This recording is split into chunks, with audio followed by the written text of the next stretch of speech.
Hello बालकों एवं बालिकाओं, नमस्कार। जैसा कि आज हम अपना दूसरा लेक्चर स्थिर वैद्युत के अंतर्गत देने जा रहे हैं, जिसमें आपका जो टॉपिक है वो है विद्युत द्विध्रुव। यहाँ से आज हम इसको स्टार्ट करेंगे। तो चलिए आगे बढ़ते हैं, थोड़ा इसकी डेफिनेशन को देखते हैं विद्युत द्विध्रुव की। तो यदि समान परिमाण के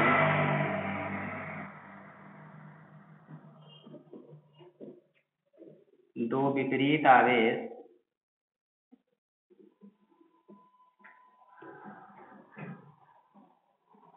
एक दूसरे से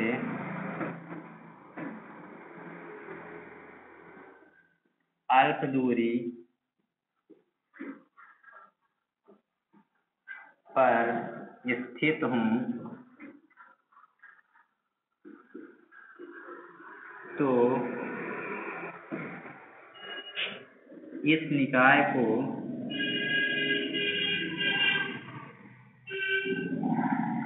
विद्युत द्विध्रुव कहते हैं। अब देखिए डिफिनीशन किया, यदि समान परिमाण के दो विपरीत आवेश, मतलब दोनों आवेशों का परिमाण सेम हो लेकिन विपरीत का मीन्स से उनकी चिन्ह अलग अलग हो, एक दूसरे से अल्प दूरी पर स्थित हों, तो इस निकाय को विद्युत द्विध्रुव कहते हैं। तो चलिए इसको अपन लोग चित्र द्वारा समझ लेते हैं कि ये आपका मान लीजिए विद्युत द्विध्रुव बनाएंगे। विद्युत द्विध्रुव ये आपका दो पॉइंट कर देंगे, यहाँ पर मान लेते हैं, इसका नाम दे दिए ए बी। अब आवेश -Q, ये आप पॉइंट बी पर आपका आवेश +Q, और साथ में बीच की दूरी कितनी रहेगी, इसकी विद्युत द्विध्रुव की होती है 2a।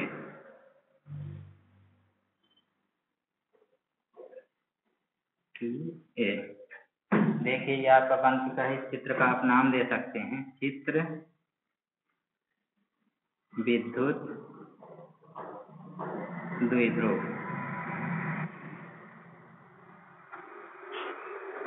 विद्युत द्विध्रुव।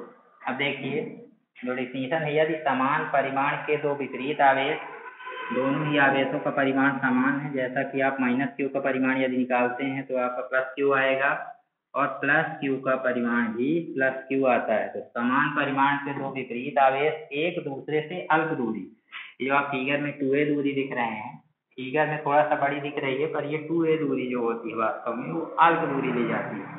तो एक दूसरे से अल्प दूरी मतलब 2a दूरी, पूरी अल्प दूरी मानेंगे पर स्थित हों, तो इस निकाय को हम कहते हैं विद्युत द्विध्रुव कहते हैं। ये आपका विद्युत द्विध्रुव हुआ। तो यदि आप चाहें तो इस चित्र को थोड़ा सा आप डिफाइन कर सकते हैं, लैंग्वेज लिख सकते हैं, बहुत सिंपल सी लैंग्वेज है। देखिए इस चित्र के माध्यम से हम समझेंगे। माना एक विद्युत द्विध्रुव ए बी, जिसके आवेश क्रमशः -Q और +Q तथा बीच की दूरी 2a। माना एक विद्युत द्विध्रुव ए बी, जिसके आवेश क्रमशः -Q +Q तथा बीच की दूरी 2a। एक बार इस लैंग्वेज को लिख लेते हैं। माना एक विद्युत द्विध्रुव ए बी, माना एक विद्युत द्विध्रुव ए बी, जिसके आवेश क्रमशः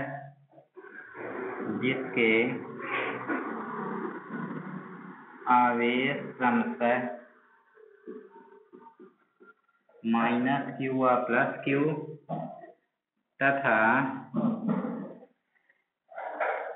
उनके बीच की दूरी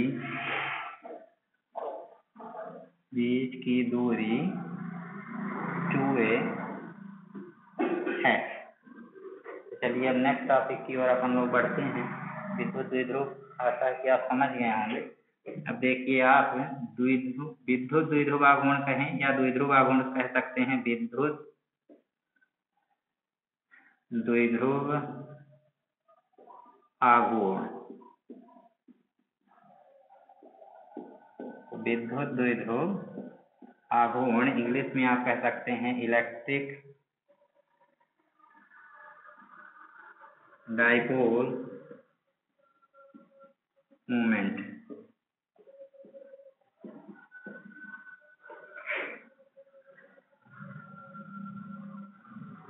अब देखिए विद्युत द्विध्रुव आघूर्ण आपका बहुत सिंपल है। यदि आप इसकी पहले डिफिनीशन को समझें कि विद्युत द्विध्रुव के दोनों आवेशों में से किसी एक आवेश का परिमाण तथा उनके बीच की दूरी के गुणनफल को हम कहते हैं द्विध्रुव आघूर्ण कहते हैं। विद्युत द्विध्रुव के दोनों आवेशों में से किसी एक आवेश के परिमाण तथा उनके बीच की दूरी के गुणनफल को क्या कहते हैं? विद्युत द्विध्रुव कहते हैं। तो आइए डेफिनेशन पहले लिख लेते हैं, फिर आगे समझेंगे। विद्युत द्विध्रुव के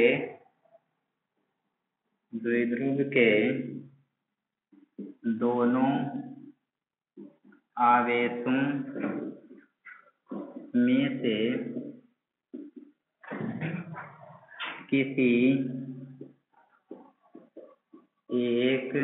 आवेशों में से किसी एक आवेश के परिमाण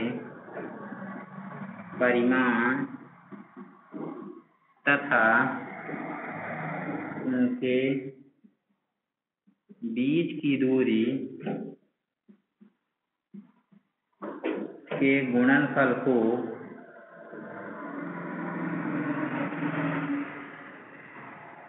विद्युत द्विध्रुव आघूर्ण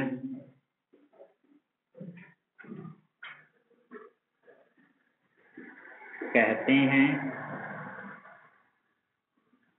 इसे P से प्रदर्शित करते हैं या डिनोट करते हैं, प्रदर्शित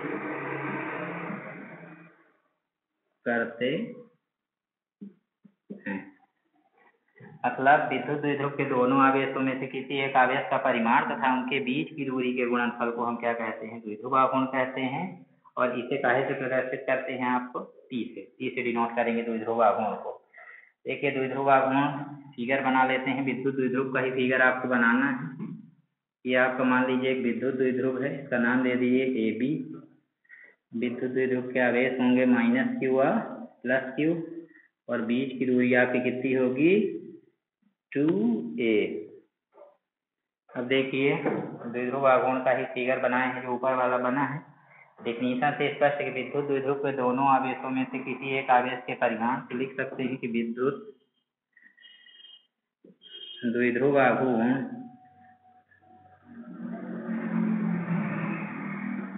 देखिए इसे दर्शाते हैं आप P से। P इक्वल टू दोनों आवेशों में किसी एक आवेश का परिमाण, तो जैसे आपका -Q आवेश है तो उसका भी परिमाण +Q और +Q आवेश है तो परिमाण आपका +Q। परिमाण का मतलब कि किसी भी राशि की धनात्मक संख्या को ही उसका क्या कहते हैं?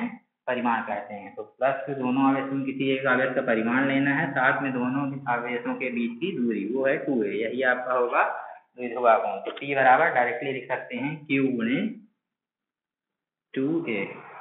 विद्युत द्विध्रुव आघूर्ण P इक्वल टू आपका हो जाएगा Q गुणे 2a। तो चलिए अब द्विध्रुव आघूर्ण की क्या डिफिनेशन हुई? P बराबर Q गुणे 2a। चलिए थोड़ा आगे बढ़ते, ऊपर स्किप कर देते हैं।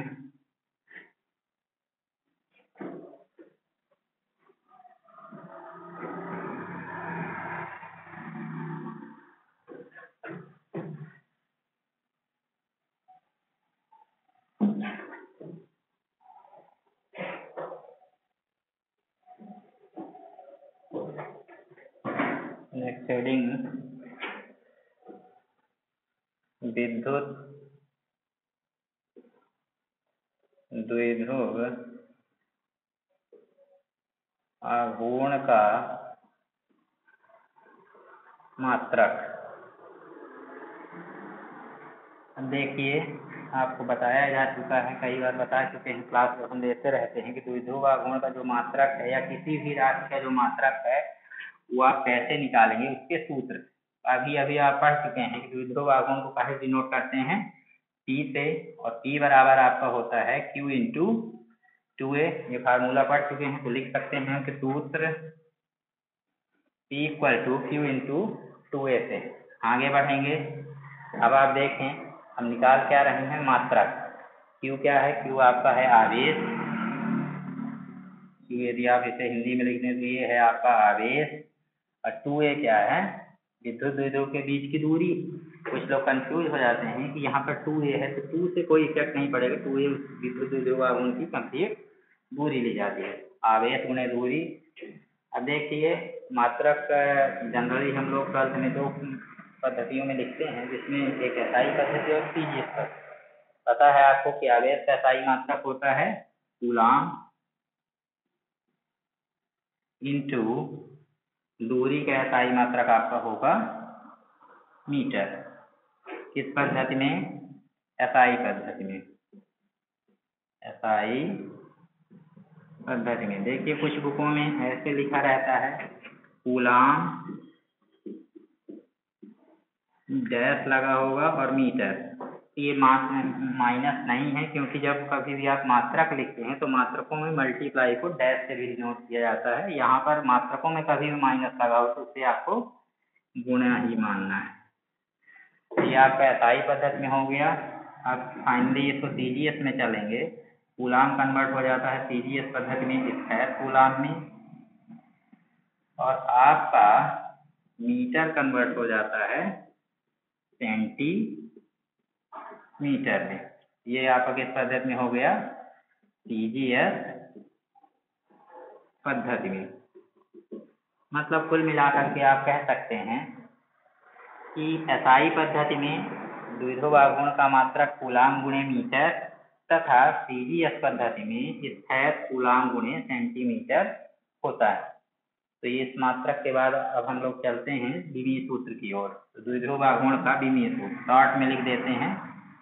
विमीय सूत्र dimensional formula of electric dipole moment. विमीय सूत्र देखिए, विमीय सूत्र द्विध्रुव आघूर्ण का विमीय सूत्र भी आप 11th में पढ़ चुके हैं। केवल हम सूत्र की सहायता से ही विमीय सूत्र फाइंड करते हैं किसी भी राशि का। P बराबर Q गुणे 2a लिख देंगे। सूत्र किससे चल रहे हैं? वही द्विध्रुव आघूर्ण का सूत्र पढ़ चुके हैं। P बराबर Q गुणे 2a।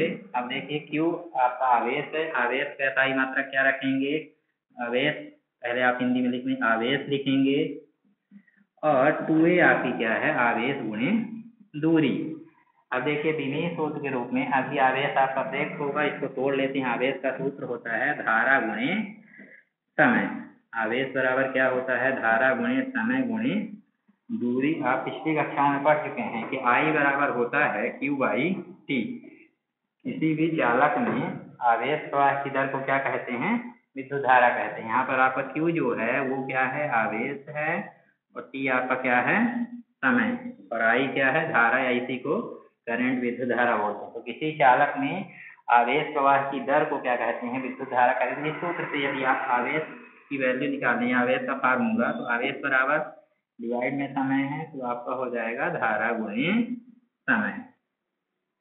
आवेश का सूत्र होता है धारा गुणे समय गुणे दूरी। अब देखिए विमीय सूत्र में आपको बताया गया है, थोड़ा सा एक बार रिकॉल कर देते हैं। 11th में बता चुके हैं कि लंबाई हो, दूरी हो, या विस्थापन हो, लंबाई, दूरी और विस्थापन, इन तीनों राशियों को आप L से दर्शाते हैं। द्रव्यमान को आप मास M से डिनोट करते हैं, कैपिटल। समय को आप T से डिनोट करते हैं, और धारा या विद्युत धारा को आप A से डिनोट करते हैं। अब देखिए यहाँ पर आपका लिखा हुआ है धारा, समय, दूरी। तो धारा को आप A से डिनोट करेंगे, इंटू समय टाइम है, टाइम को आप T से डिनोट करेंगे, और दूरी को आप लेंथ L से डिनोट करेंगे। अब यदि तीनों राशियों को मल्टीप्लाई कर दें, A, L और T आपका आ रहा है, लेकिन विमीय सूत्र में कम से कम आपको बताए थे कि 3 राशियां जरूरी हैं, M, L और T। चाहे आपका A हो या अन्य राशियां और भी हो या ना हो, पर कम से कम MLT होना चाहिए। यहाँ M नहीं है, बताए थे विमीय सूत्र में जो राशियां 3 में से नहीं हो उनकी पावर 0 लिखते हैं। तो M की पावर 0, L आपका प्रेजेंट है, T है, और A। तो ये आपका इस तरह से द्विध्रुव आघूर्ण का क्या हो गया? विमीय सूत्र। अब थोड़ा चलिए बात कर लेते हैं द्विध्रुव आघूर्ण की प्रकृति के विषय में। प्रकृति देखिए, द्विध्रुव आघूर्ण की प्रकृति के विषय में यदि बात की जाए प्रकृति में आपको ये बताना है कि द्विध्रुव आघूर्ण किस प्रकार की राशि है, सदिश राशि है या सदिश राशि। ऐसी राशि जिसे पूर्ण रूप से व्यक्त करने के लिए केवल परिमाण के साथ साथ दिशा की भी आवश्यकता होती है, उन्हें सदिश राशियाँ कहते हैं। और ऐसी राशि जिन्हें पूर्ण रूप से व्यक्त करने के लिए केवल परिमाण की आवश्यकता होती है, दिशा की नहीं, अधिक राशियाँ कहलाती हैं। 11th में आप लोग इसको पढ़ चुके हैं। तो प्रकृति की बात की जा रही है। तो देखिए द्विध्रुव आघूर्ण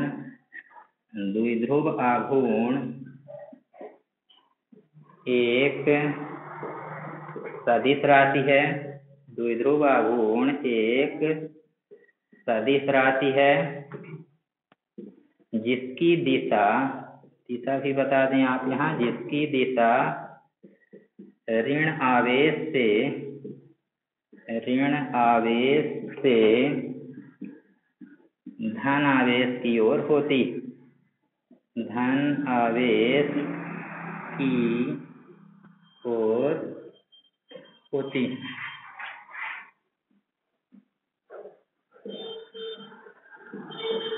अब देखिए द्विध्रुव आघूर्ण आपकी एक सदिश राशि है जिसकी दिशा कहाँ की ओर होती है, ऋण आवेश से धन आवेश की ओर। द्विध्रुव आघूर्ण देखिए जैसे मान लीजिए कोई एक विद्युत द्विध्रुव है, एक आवेश आपका -q है और एक आवेश +q है और बीच की दूरी 2a है। तो जो द्विध्रुव आघूर्ण P की डायरेक्शन ली जाती है ऋण आवेश से धन आवेश की ओर ली जाती है, मतलब P की जो डायरेक्शन होगी वो ये होगी।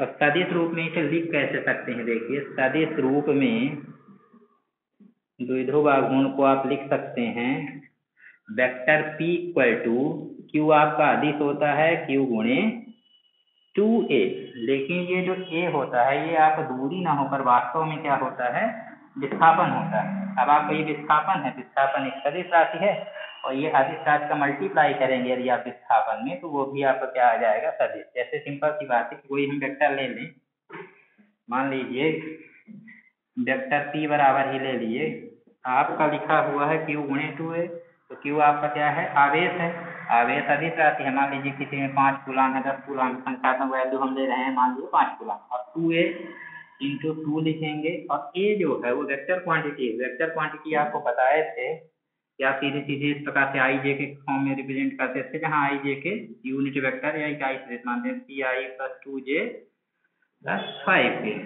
तो यदि आप इसे सॉल्व करेंगे 10 Pi + 2j + 5k, तो फाइनली आपका हो जाएगा 10 का सब में मल्टीप्लाई, 10 3 × 30i + 10 2 × 20j और + 10 5 × 50k। मतलब कुल मिला के ये जो P की वैल्यू आई है ये सदिश रूप में आई। तो कुल मिला के आप क्या कह सकते हैं कि द्विध्रुव आघूर्ण एक सदिश राशि है और इसकी जो दिशा ली जाती है ऋण आवेश से धन आवेश की ओर होती है। तो ये आपका सदिश रूप में लिख सकते हैं। यहाँ मतलब कुल मिलाकर जो आपका A होता है या जो दूरी ली जाती है वो दूरी ना होकर के विस्थापन होती है। तो इस तरह से विद्युत द्विध्रुव आघूर्ण की परिभाषा, मात्रक और विमीय सूत्र और साथ में प्रकृति सीख चुके हैं। चलिए एक चीज हम एक क्वेश्चन द्वारा द्विध्रुव आघूर्ण को आसानी से समझ लेते हैं। तो चलिए इसको थोड़ा सा स्किप करते हैं, मिटा देते हैं।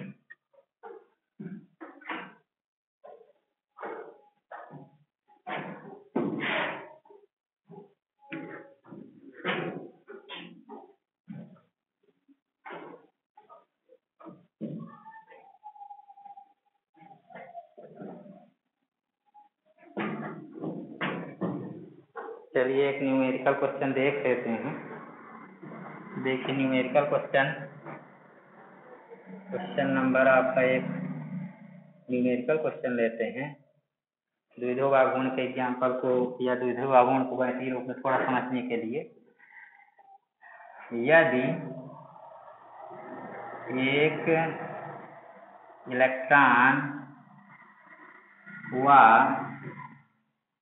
एक प्रोटॉन एक दूसरे से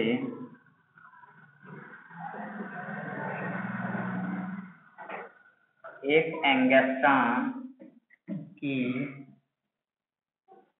दूरी पर स्थित हूँ तो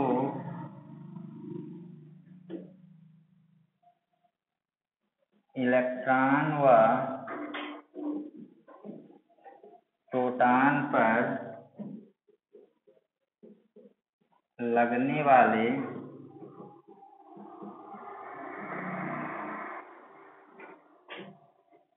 विद्युत द्विध्रुव आघूर्ण की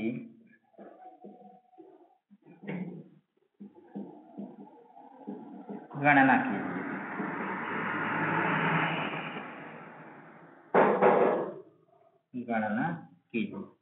देखिए क्वेश्चन लिए हैं, यदि एक इलेक्ट्रॉन व एक प्रोटॉन एक दूसरे से कितनी दूरी पर हैं, एक एंगस्ट्रॉम की दूरी पर स्थित हैं, तो इलेक्ट्रॉन व प्रोटॉन के बीच लगने वाले विद्युत द्विध्रुव आघूर्ण की गणना कीजिए।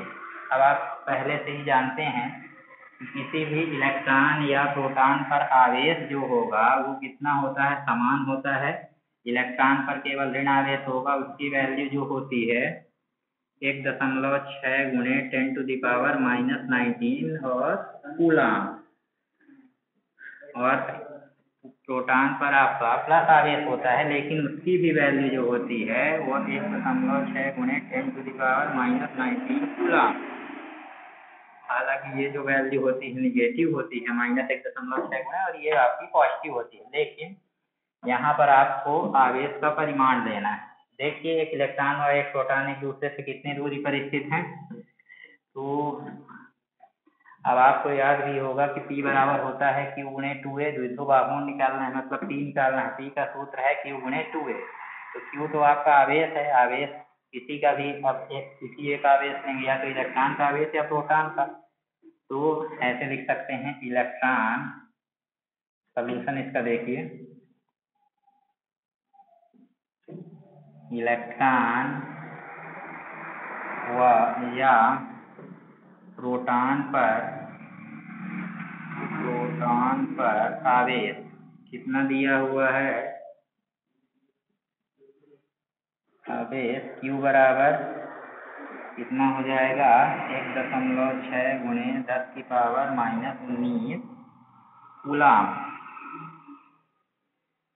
दूरी जो दी है, दूरी को आप यहाँ दर्शा सकते हैं A से। A इक्वल टू आपका दिया है, इलेक्ट्रॉन और प्रोटॉन के बीच की दूरी भी लिख सकते हैं, तो A इक्वल टू आपका दिया हुआ है 1 एंगस्ट्रॉम। अब देखिए सबसे पहली चीज़ आप जानें, किसी भी क्वेश्चन को जनरली जब हम सॉल्व करते हैं न्यूमेरिकल क्वेश्चन तो मैक्सिमम प्रयास करते हैं कि उसे आप SI पद्धति में चेंज करें और SI पद्धति में चेंज करके उसे सॉल्व करें। ऐसा नहीं कि SI बस में आप कर तो CGS में सकते हैं, लेकिन सभी राशियों को फिर एक पद्धति में चेंज करना पड़ता है। तो यहाँ आवेश जो है SI मात्रक कूलाम लिखा है, तो इसको भी SI फॉर्म में कन्वर्ट करेंगे।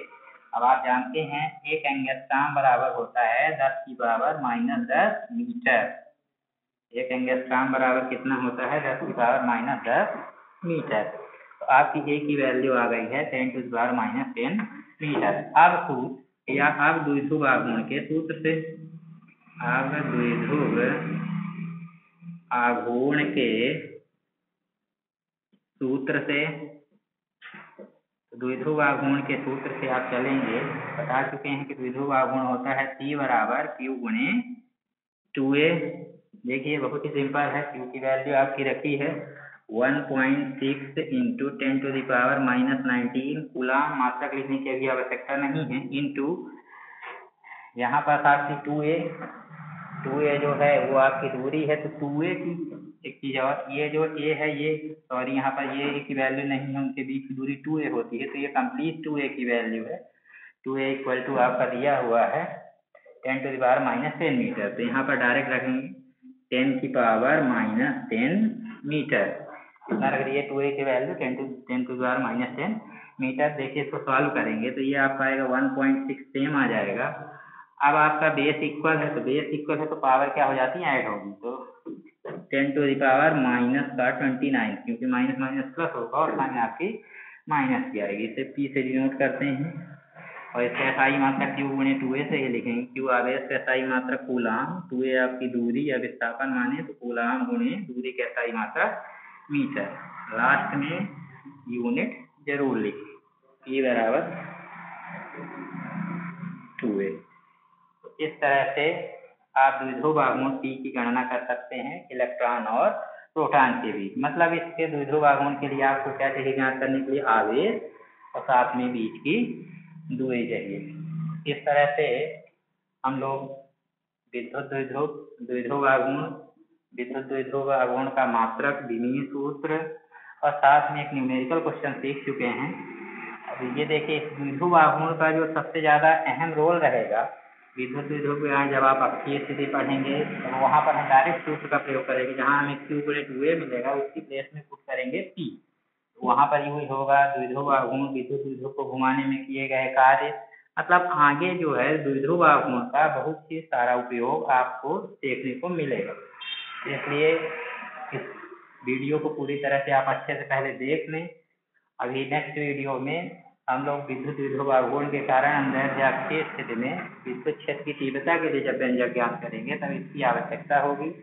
आप इस वीडियो को अच्छे से देखें और फिर इसके बाद जो आपका आएगा अक्षीय स्थिति, तो इसको आप अक्षीय स्थिति को अच्छे से देखेंगे और बताएंगे कि समझ में आ रहा है कि नहीं।